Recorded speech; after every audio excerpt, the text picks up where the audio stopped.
savez que maintenant dans ta prière, tu dois maintenant demander à Dieu que quelle est l'arme avec laquelle le diable t'attaque. L'arme avec laquelle le diable peut t'attaquer, peut-être ton caleçon. Une sorcière dans ta maison ou un sorcier dans ta maison a sûrement pris un caleçon. Et ton caleçon, avec tout ça sémence dessus. Et il a gardé ça chez lui. Pendant que toi tu es en train de dormir chez toi, cette personne qui a pris ton caleçon se transforme dans la nuit. Pour être ton mari de Dieu et ta femme de nuit. Avant de prier à l'église, avant de chasser l'esprit de mari de Dieu et femme de nuit. Ton caleçon, pour ton sous-vêtement en d'autres termes. Amen. Ou ta garniture. Il y a des personnes pendant que tu as fait tes toilettes, surtout les femmes, le sorcier est venu prendre ta garniture. Et après avoir pris ta garniture, il allait mettre ça quelque part dans son toilette. Allez jeter ça.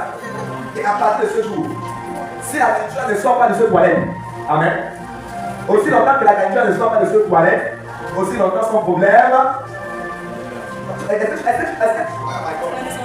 que tu es en train de mesurer la puissance de cette parole? Ce n'est pas la parole là qui est puissante, hein, mais c'est l'âme qui est posée. Parce que ça veut dire que si l'âme qui a été posée là ne peut pas être renversée, c'est pas la parole qui va être enlevée. Vous savez que si la garniture qu'on a pris en jetant de toilette n'est pas retirée du toilette, c'est pas ta vie qui va changer. On a pris des dossiers de travail. La femme là a pris ça, elle a mis son sel dessus. Elle a mis les selles, elle a ajouté ça avec les selles. Elle a acheté dans un pagne rouge, noir, avec des filles. Elle garde ça dans une bambine sous sa maison.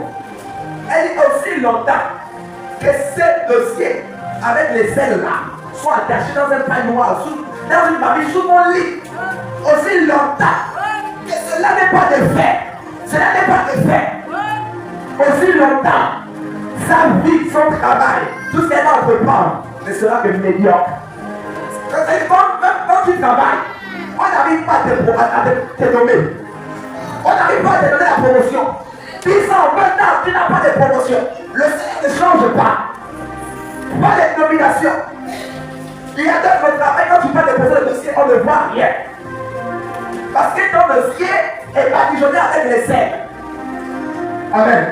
Alléluia. Est-ce que vous comprenez? Amen. J'espère que tout le monde suit. Amen. Et ça veut dire que aussi longtemps qu'il n'y a aucune personne qui allait dans la chambre de ce sorcier et qui allait voir cette mamie et ouvrir cette mamie-là. Ah! Alléluia. Amen. Mais dans le monde, donner quelque chose. Écoute-moi bien. Il y a une possibilité que les choses se passent. Amen. C'est quand la prière atteint une autre dimension. Ce n'est pas les prières qu'on fait que ça ne marche pas là. Il y a une prière quand tu pries. Il y a une dimension qui transcende les ondes. Ça veut dire que ta prière voyage dans l'espace et dans le temps. Et ta prière peut aller localiser la mamie en question. Et la mamie en question commence à prendre seule. Donc ce n'est pas une chose spirituelle. Tout ce qui a été fait dans le physique, ta prière aussi atteint le physique. Si la parole a été libérée sans un support, donc quand on va prier, la chose va se passer.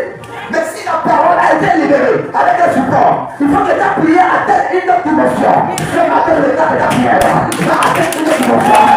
Oh, tu vas commencer à prier. Et dans la tête, on a même mis cette ciel va commencer à prendre feu. Lorsqu'elle a commencé à ouvrir la mamie, pour aller vérifier, le dossier a totalement brûlé. Aïe, aïe, aïe, aïe, aïe. Amen. Alléluia.